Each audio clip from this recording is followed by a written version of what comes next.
Hey, everybody. It is August 5th as I'm recording this, which means it is a good day to read There Will Come Soft Rains by Ray Bradbury. Yesterday was probably the more poignant day to read it. Today is also poignant by the time this goes out. Maybe the time will have passed.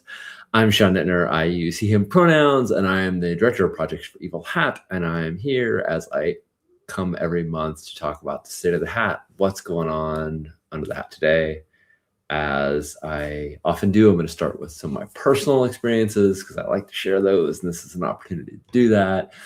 We just started session 1 of the Great Pendragon campaign. It's supposed to run 80 sessions. We will see. We got through Masks of Nyarlathotep, so I've got ambitions. I think we can do it. Maybe we'll skip some of the lull years. I don't know. But so far, it's arcane, it's obtuse, and it's strange in all the ways I love. And we've had lots of great discussion at the table about gender and sexuality and which things we're going to observe because we like creating the tensions, which things we're going to flagrantly throw away, and which things that we're going to challenge and hammer on. And it's great to have a group that's excited about that. I'm still playing my duet Blades and Arcane with Jade, Crown of Duskfall. Crown has just gotten out of Ironhook after being there for 10 years, and she's trying to she left in the time of Blades in the Dark, and she got out in the time of Deep Cuts. So it's exciting to play a character who gets to marvel at all the changes that have happened. Still playing with my Aughts Revival crew, playing In a Wicked Age, really excited about that. Playing a bunch of Spell and Blade, both that I'm running and that I'm playing in with Strash. And that game, Strash is a brilliant designer, and I'm really excited about watching that game progress.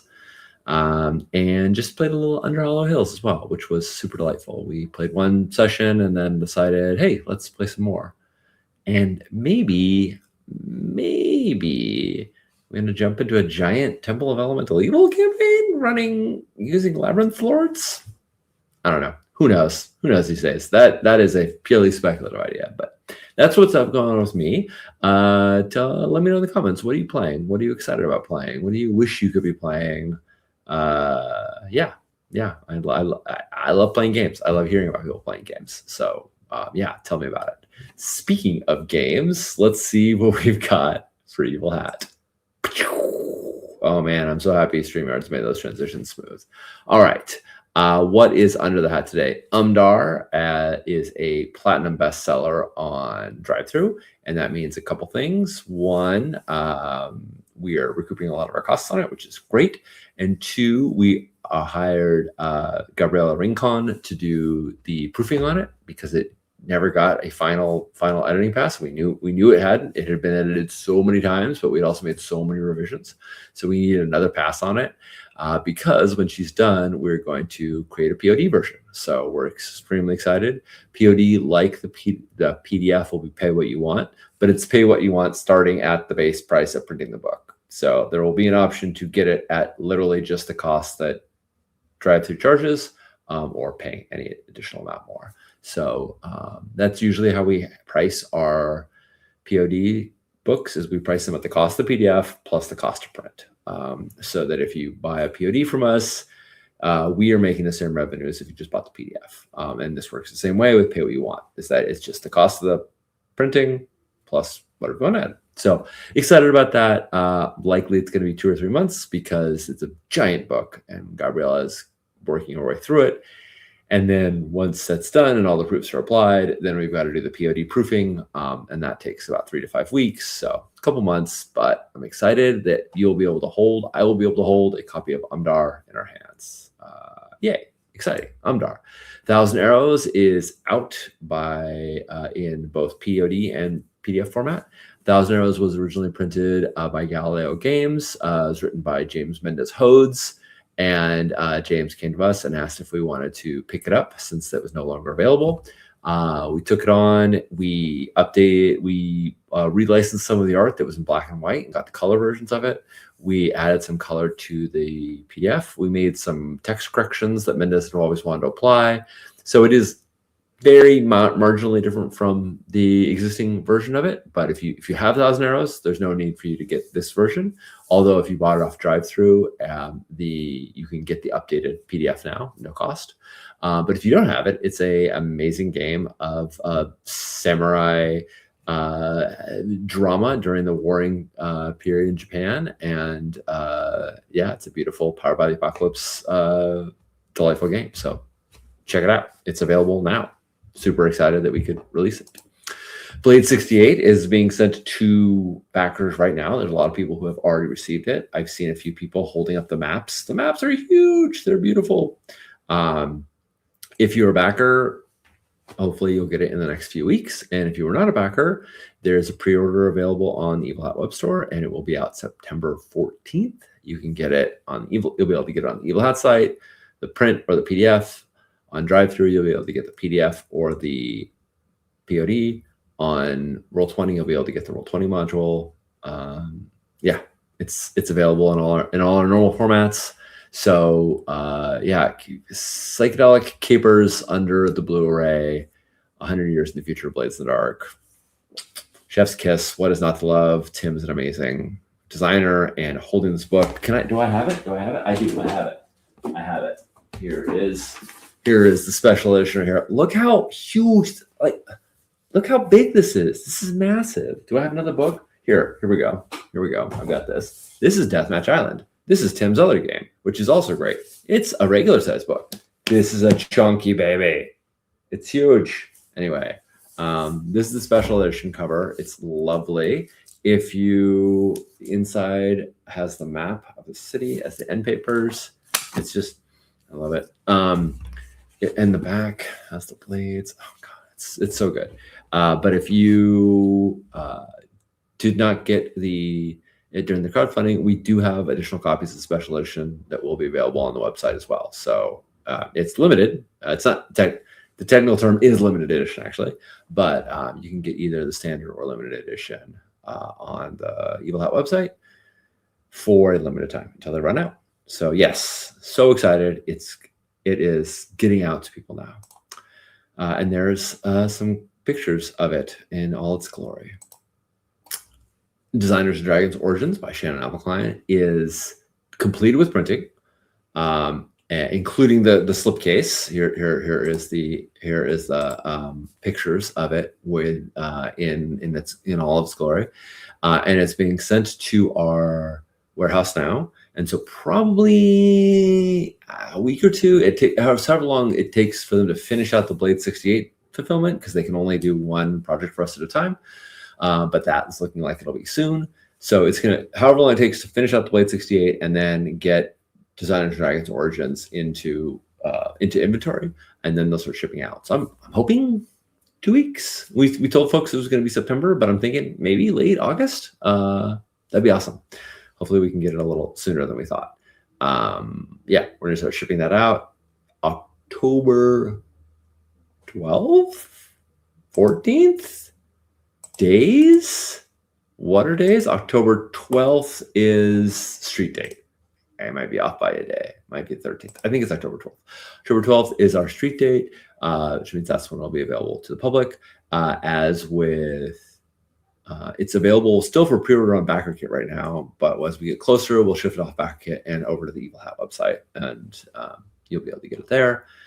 This is the entire history of the game that started our hobby of Dungeons & Dragons, from Chainmail up through Mystera. So I say entire history. That's not correct. It's the beginning of the history. There's more history that is not recorded here, but it starts at the beginning, and it's 4 massive books. Anyway, yes, Origins coming out soon. Really excited to hold this in my hand. I don't know where I'm going to put it on my bookshelf. Where it's going to go on the bookshelf. We'll find out. Rangers of Broken World is nearly text complete. The last proofing pass was sent in, so that needs to be applied. The index was completed, and it's being edited now. So it's this close to text complete. It is, art development is starting, and so we've got artists working, starting to work on it now, and contracts going out. So very excited. The plan is to crowdfund in October. Maybe October 12th is not the right day for Designers of Dragons Origins. It's October 5th because we're looking at crowdfunding October 12th. Okay, I knew I was getting that date mixed up. Rangers of Broken World is a game about Rangers, not surprisingly, in a broken world. Again, not a shock. Trying to put the pieces back together. This is a post-war game where your characters have contacted these Deliths, these great powers of the world, and they have granted you some abilities to try and do some good. But there's a lot of hurt, there's a lot of sorrow, and there's a lot of things that are broken, and you will do what you can to make things better. It's a very lovely, very heartfelt game with demons and constructs and ghosts and landscapes that have colossal characteristics. Oh my, it's great. It's good stuff. Rocket Club is in development now. It's in post playtest development. Got a lot of great feedback from playtesters. They are applying that, and they had such a good experience with Avery, who did the system development consultation before playtest, that she's taking another look now and giving a second round of feedback post revisions, post playtest. Too many posts.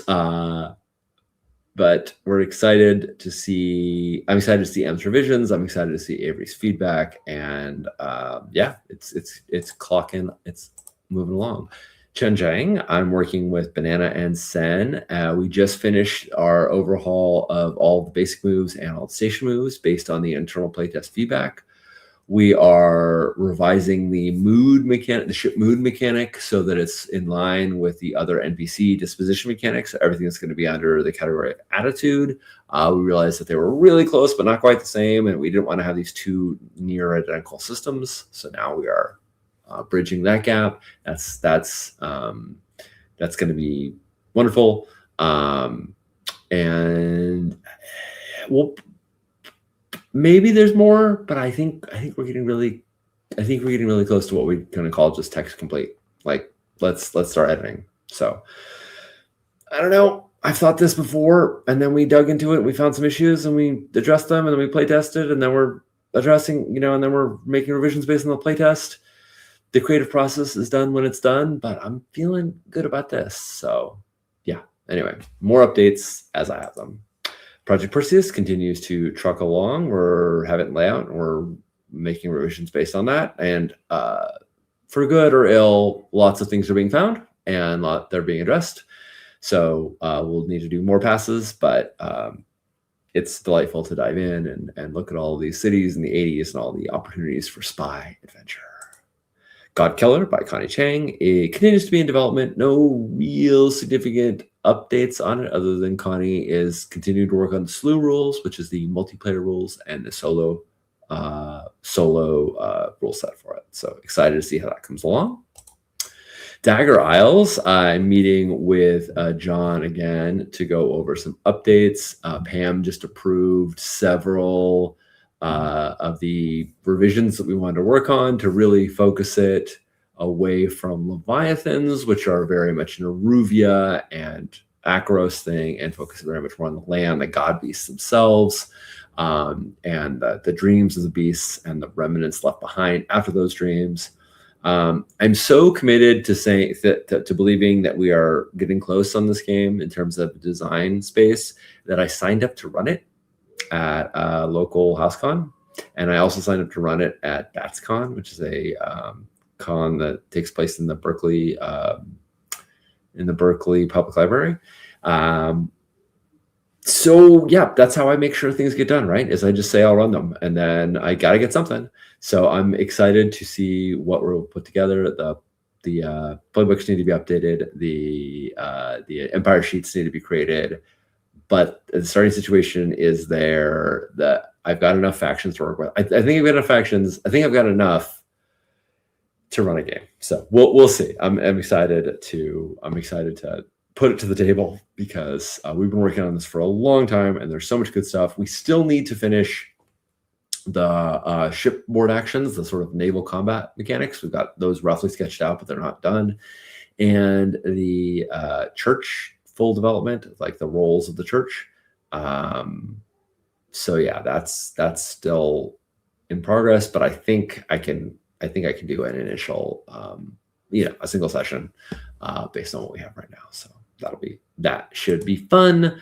A Monstrous Undertaking by Violet Ash continues to move along as well. Vi and I have been talking a lot about the underpinnings of the game and what parts of the Forged in the Dark superstructure or need to be kept and what parts should be tossed. And we looked at it for a long time, and finally at one point, I don't remember if I asked Vi or if I asked me, but one of us said, do we need position and effect? I mean, I know it's a thing you include in a lot of Forged games. It's sort of assumed, like it's a big part of Blades, but it didn't actually service the game, in part because the game has sort of two approaches. Are you approaching this in a mundane fashion or in an uncanny one? Do you want to try and continue to mask as a normal person, or are you going to unleash the abyssal part of you?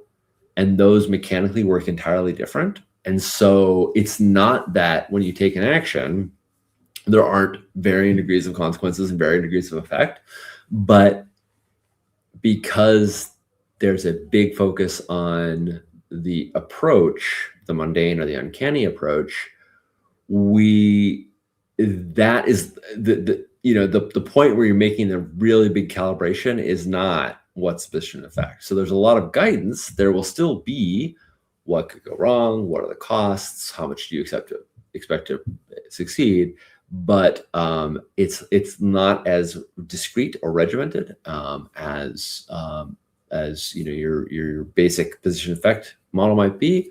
At least that's what we're working on right now. We'll see. Maybe the whole thing will fall apart when we take that out. Maybe we're pulling out this brace, believing the center will hold, and we will find out through playtesting whether that's true or not. But it's exciting to think about how much you can really push and pull from the Forged in the Dark system, and what is sacrosanct and what is not.